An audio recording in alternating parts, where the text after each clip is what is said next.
बिस्मिल्लाहिर्रहमानिर्रहीम। अस्सलाम वालेकुम। मेरा नाम साद अब्दुल्ला मखदूम है और मैं अपने चैनल फ़िज़िक्स लर्निंग से आपसे मुखातिब हूँ। हमने प्यास टेस्ट प्रिपरेशन के लिए एक लेक्चर सीरीज़ स्टार्ट की थी और कुछ वजूहात की वजह से वो लेक्चर्स जो हैं वो पोस्टपोन हो रहे थे, मेरे एग्ज़ाम चल रहे थे। तो अभी इंशाल्लाह उसको जो है वो कंटिन्यू करते हैं। मैं कोशिश करूँगा कि जो लेक्चर्स हमारे स्लॉट्स जो मिस हुई हैं वो मैं इसी वीक में जो है वो ज़्यादा वीडियोस अपलोड कर दूं ताकि वो चीज़ें जो हैं वो कवर हो जाएं और इंशाल्लाह इसके बाद जो है वो जिस तरह से हमने प्लान किया हुआ था ऑलरेडी उसी तरह से जो है वो हमारा सिलसिला चलता रहेगा। तो हमारी अभी जो शेड्यूल है उसमें हमारा पोर्शन जो है वो वेव्स का है। हम इससे पहले न्यूक्लियर फिज़िक्स और पार्टिकल फिज़िक्स को डिस्कस कर चुके हैं। तो चलें जी, ये सर्वे का 15th चैप्टर है वेव्स का। बेसिकली ऑसिलेटरी मोशन है, तो इसको हम स्टडी करते हैं। यहाँ से पीरियोडिक मोशन है, यहाँ पे उसने डेफिनेशन बताई है। Periodic motion is motion of an object that regularly returns to a given position, ठीक है, आफ्टर फिक्स्ड टाइम इंटरवल। ये इसमें बहुत इंपॉर्टेंट बात है कि पीरियोडिक आप उसको कहेंगे जो एक फिक्स्ड टाइम इंटरवल के बाद अपनी पोजीशन को जो है वो रिपीट करती है, ठीक है। और उसमें जो एक स्पेशल काइंड है वो आप देख सकते हैं, सिंपल हार्मोनिक मोशन है। तो इसको हम स्टडी करते हैं। इसको स्टडी करने का मकसद ये है कि इससे हम बहुत सारे जो है ना वो डिफरेंट तरह की फ़िज़िकल फिनोमेनास जो हैं उनको हम इसके साथ रिलेट कर सकते हैं, ठीक है। तो ये इस मतलब फिज़िक्स में या वेव्स में ये एक इम्पोर्टेंट जो है वो हमारे पास टॉपिक बन जाता है। उसके बाद हमारे पास motion of a mass motion of an object attach to spring है। इसमें आपने ये करना है कि आपको इक्विलिब्रियम पोजीशन का पता हो कि वो क्या होता है, ठीक है। जैसे आपको पता है कि जब हमने उसके ऊपर कोई फोर्स नहीं लगाई हुई, x = 0 पे वो अपनी रेस्ट हालत में है, तो उसको हम कहेंगे कि वो उसकी इक्विलिब्रियम पोजीशन है, ठीक है। और उसके बाद हुक्स लॉ है यहाँ पे, ये आप देख सकते हैं कि फोर्स जो है वो प्रोपोर्शनल है -kx के, और फोर्स को हम जो है वो रिस्टोरिंग फोर्स कहते हैं। और ये जो है यहाँ पे ना इसकी एक दो डेफिनेशंस हैं जिनको समझना बहुत ज़रूरी है, जो इंटरव्यू में भी पूछा जाता है, एमसीक्यूज़ में भी आ जाता है। Always directed toward the equilibrium position and therefore opposite to the displacement of the block from equilibrium, ठीक है। तो यहाँ पे आप देख सकते हैं, इस तरह हम यहाँ पे इसका एक्सेलरेशन निकाल लेंगे, ठीक है। और इसके बाद आप इसमें देखेंगे, उसके बाद आप उस पार्टिकल की जो है ना वो उसकी इक्वेशन ऑफ मोशन को सॉल्व करेंगे यहाँ पे, ठीक है। आप इसके ऊपर वो लगाएंगे न्यूटन सेकंड लॉ। यहाँ पे आप देख सकते हैं कि हमने F = ma में हमने जो है वो चीज़ें पुट की हैं, तो आपके पास ये डिफरेंशियल इक्वेशन बन जाती है, ठीक है। तो इसको हम सॉल्व करते हैं, आप देख सकते हैं ये सिंपल इसके सॉल्यूशंस वगैरह हैं। तो इसमें से जो चीज़ ज़्यादा पूछी जा सकती है वो एक तो ये है कि डिफरेंट वो पूछ सकता है कि डिफरेंट टाइम इंटरवल के बाद T/4 के बाद या T के बाद वो कितना उसने डिस्टेंस कवर किया होगा। एमसीक्यूज़ में मोस्टली ये बातें जो हैं वो पूछी जा सकती हैं। और उसके बाद आपके पास फ्रीक्वेंसी और यहाँ पे आपके पास स्प्रिंग कांस्टेंट का यहाँ पे रिलेशन है, ये इसमें से कोई एक आधा एमसीक्यूज़ आ जाता है, ठीक है। यहाँ पे आप देख सकते हैं कि टाइम पीरियड को उसने डिफ़ाइन किया हुआ है 2π/ओमेगा ओमेगा के साथ, और यहाँ पे फ्रिक्वेंसी है। ये छोटे छोटे आपके पास एक्सप्रेशंस हैं, लेकिन ये बहुत इंपॉर्टेंट है। इनमें से एमसीक्यूज़ अक्सर बना देता है वो टाइम पीरियड के साथ फ्रिक्वेंसी का रिलेशन, या टाइम पीरियड के साथ जो है वो आपके पास मैस का रिलेशन, या जो भी है वो यहाँ पे बता देते हैं, ठीक है। तो उसके बाद यहाँ पे आप देख सकते हैं ये मैक्सिमम वेलोसिटी है, इसको भी आप देख लें कि ये इस तरह से हम निकालते हैं, ठीक है। उसके बाद इसमें ये कुछ इक्वेशंस वगैरह हैं छोटी मोटी, ये आप देख सकते हैं। एक इसमें इम्पोर्टेंट चीज़ है जो कि होती है फाई, ठीक है। यहाँ पे आपने देखा होगा, मैं इसमें थोड़ी सी डिस्कशन कर दूँ इसके ऊपर। ये चीज़ जो ω/T+5, तो ये फाई जो है ये बेसिकली क्या कहते हैं इसको, ये बताता है कि आपके पास इनिशियली जो आपका पार्टिकल था वो कहाँ पे था, ठीक है। अब ये तो एंगल है, तो हम तो सिंपल हार्मोनिक मोशन को देख रहे हैं, लेकिन सिंपल हार्मोनिक मोशन को हम सर्कुलर मोशन के साथ रिलेट कर सकते हैं। तो इस तरह से होता है कि जब एक बॉडी जो है वो सिंपल हार्मोनिक मोशन कंप्लीट करती है तो वो बेसिकली एक सर्कल जो है उसको वो क्या कह रहे हैं, ट्रेस करती है। तो ये जो फाई आई उसकी पोजीशन बताता है उस सर्कल के ऊपर कि इनिशियली आपके पास ये, तो ये क्यों ज़रूरी है? ये इसलिए ज़रूरी है कि जब हम सॉल्व करने के लिए बाउंड्री कंडीशंस लगाते हैं, तो अगर आपने मैथ्स को स्ट्रेच किया और आपने एक एक्सट्रीम पोजीशन पे ला के छोड़ा, तो वहाँ पे आपका फाई जो है इनिशियल वो कुछ और होगा। अगर आप उसकी मोशन देख रहे हैं इक्विलिब्रियम पोजीशन से, तो उसके लिए आपके पास कोई और होगा। एक बात यहाँ पे और डिस्कस करना ज़रूरी है, मैं उसको मिस कर गया हूँ, कि ये जो सोल्यूशन है इसमें कॉज आता है। ठीक है, हाँ आपको पता है कि जब हम इस इक्वेशन को सॉल्व करेंगे ना तो साइन और कॉज दो टर्म्स आएंगी, लेकिन हम सिर्फ कॉज को ही क्यों रखते हैं? ठीक है, ये इसलिए रखते हैं कि हम जो अपना प्रॉब्लम डिस्कस कर रहे हैं वो इस तरह से है कि टाइम t ज़ीरो पे हमने उसको स्ट्रेच किया हुआ है, यानी कि उसका जो एम्पलीट्यूड है वो, सॉरी डिस्प्लेसमेंट जो है वो मैक्सिमम है। ठीक है, तो आप देख सकते हैं यहाँ पे t ज़ीरो के ऊपर आपके पास मैक्सिमम एम्पलीट्यूड आता है। अगर हम साइन यूज़ करेंगे तो फिर हम इसको नहीं कर सकते। उसके बाद यहाँ पे बड़ी इंपॉर्टेंट जो है वो डिस्कशन है energy of simple harmonic oscillator. तो ये आपको पता है कि एनर्जी जो है उसने हमेशा कंजर्व रहना है। काइनेटिक एनर्जी इस तरह से हम निकाल सकते हैं, पोटेंशियल इस तरह से है, तो टोटल एनर्जी जो है वो हमेशा इसके बराबर आएगी। और ये एक्सप्रेशन काफ़ी इंपॉर्टेंट है, इसमें से अक्सर वो चीज़ें जो है वो पूछ लिया करता है। ठीक है, ये डेफिनेशन भी है इसकी कि टोटल मैकेनिकल एनर्जी जो है वो सिंपल हार्मोनिक ऑसिलेटर की is a constant of the motion and is proportional to the square of the amplitude. ये आपके पास एम्पलीट्यूड के स्क्वायर के प्रोपोर्शनल होती है।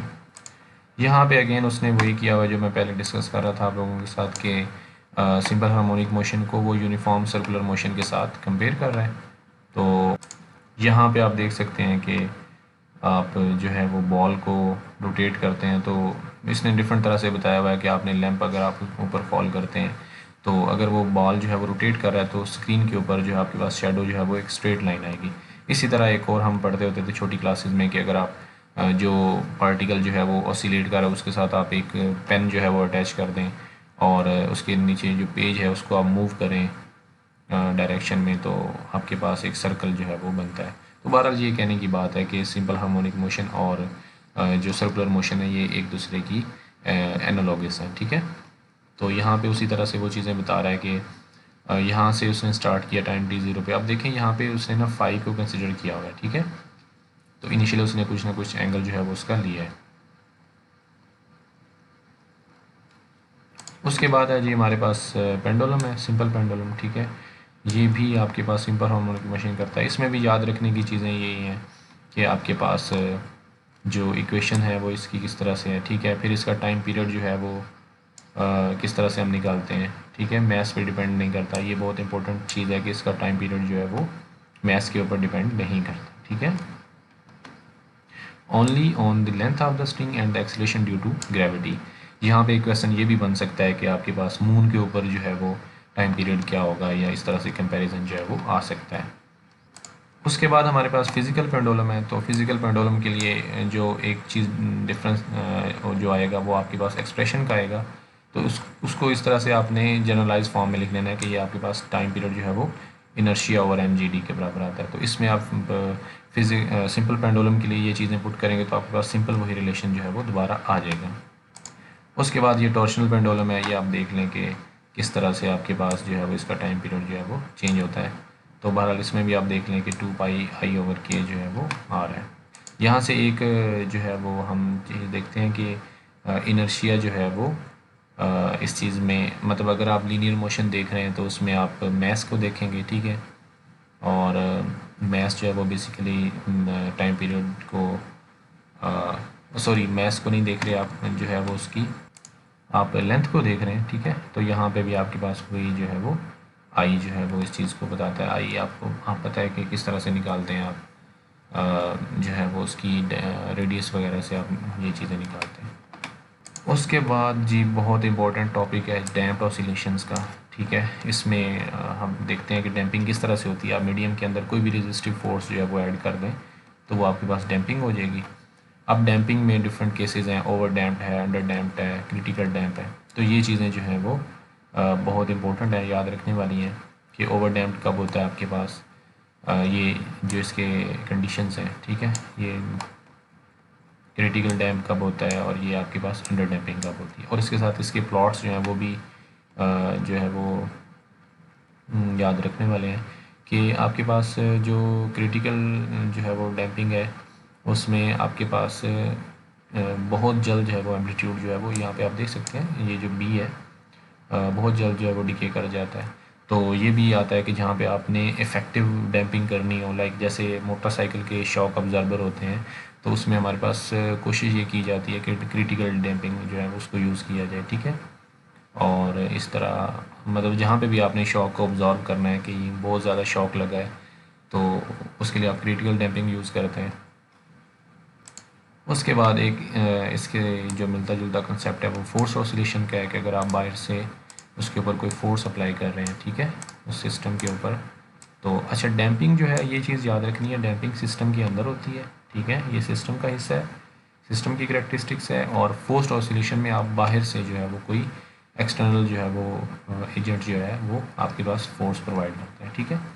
तो इसी में एक कंसेप्ट जो है वो रेजोनेंस का आता है, बहुत इंपॉर्टेंट कंसेप्ट है।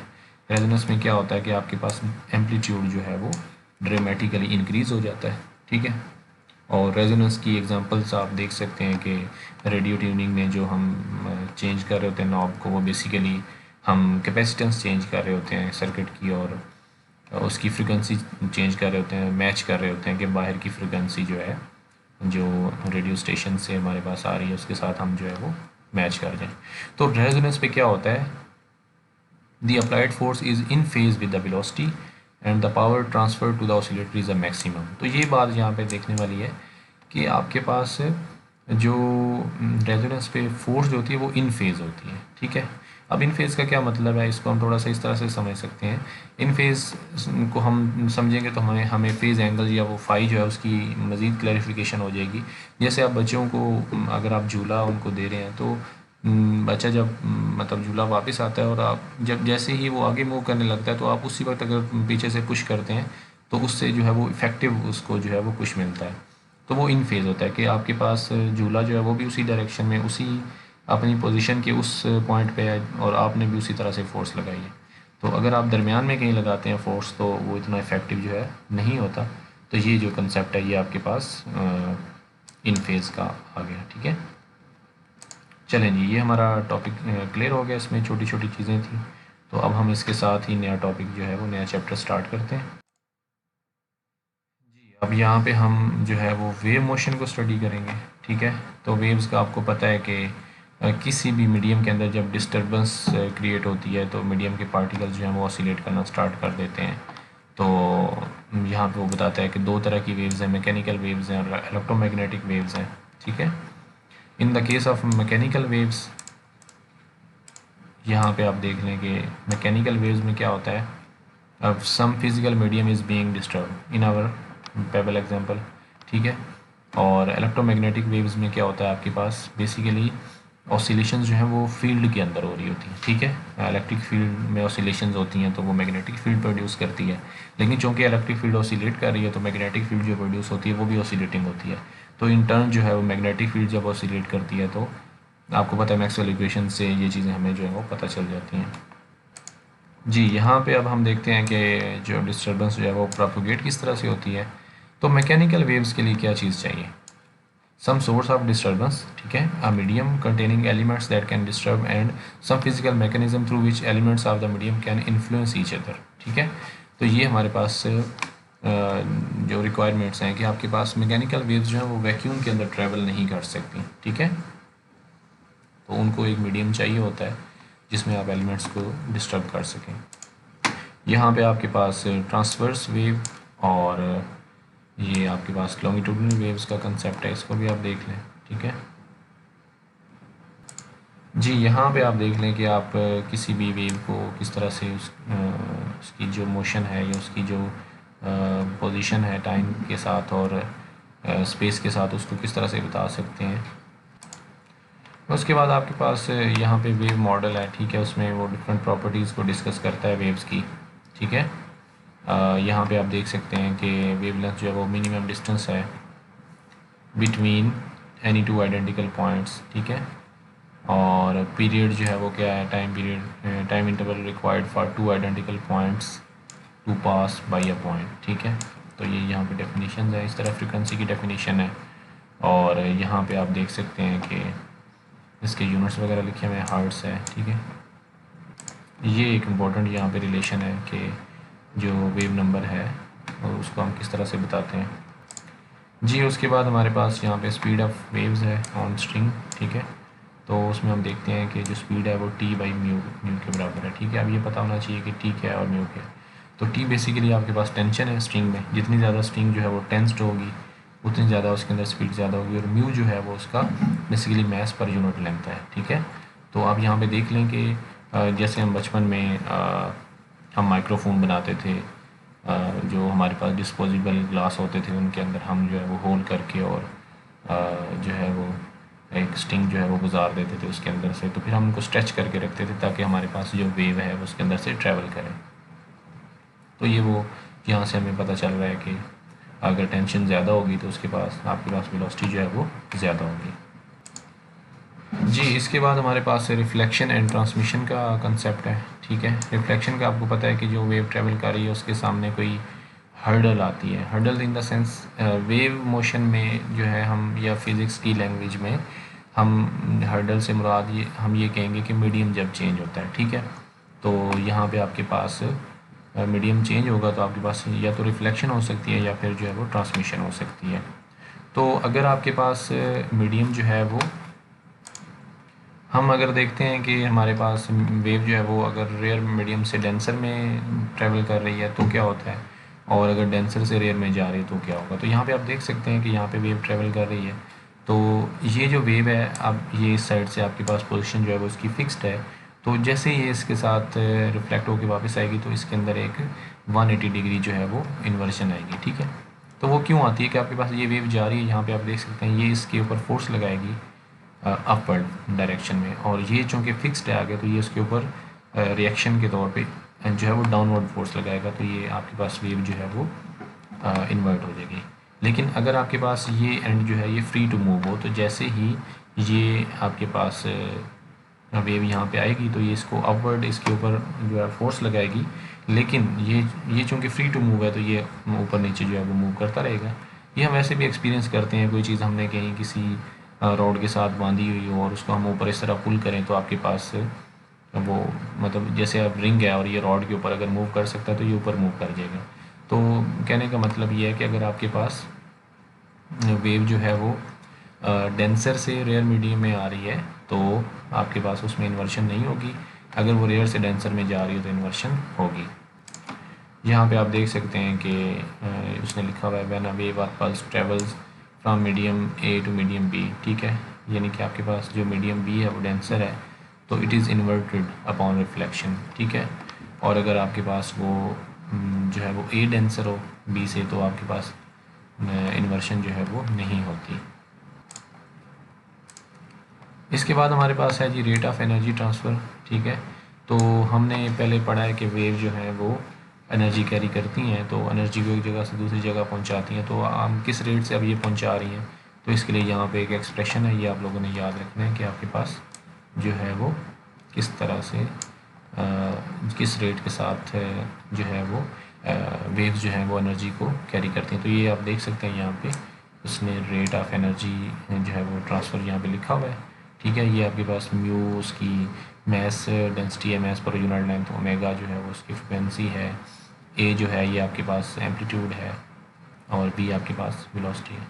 Rate of energy transfer in any sinusoidal wave is proportional to the square of the angular frequency and to the square of the amplitude, ठीक है। एंगुलर फ्रिक्वेंसी के स्क्वायर के प्रोपोर्शनल होता है और एम्पलीट्यूड के square के प्रोपोर्शनल होता है। उसके बाद यहाँ पे लीनियर वेव इक्वेशन को उसने ड्राइव किया हुआ है, इसकी डेरिवेशन करना होगा इतना ज़्यादा ज़रूरी नहीं है क्योंकि ये इस तरह का सब्जेक्टिव सा क्वेश्चन बन रहा है। लेकिन यहाँ पे आप देख लें कि आप इसकी इक्वेशन को याद रख सकते हैं, इसके एक्सप्रेशन को, ठीक है। जहाँ पे आप मतलब आप इसको डायमेंशनल एनालिसिस से डायमेंशन बैलेंस करके भी याद रख सकते हैं, और ये भी याद रख सकते हैं कि जहाँ पे टी के साथ डेरिवेटिव आ रहा है तो वहाँ पे 1/v² आ रहा है, ठीक है। तो यहाँ से आप इसको याद रख सकते हैं।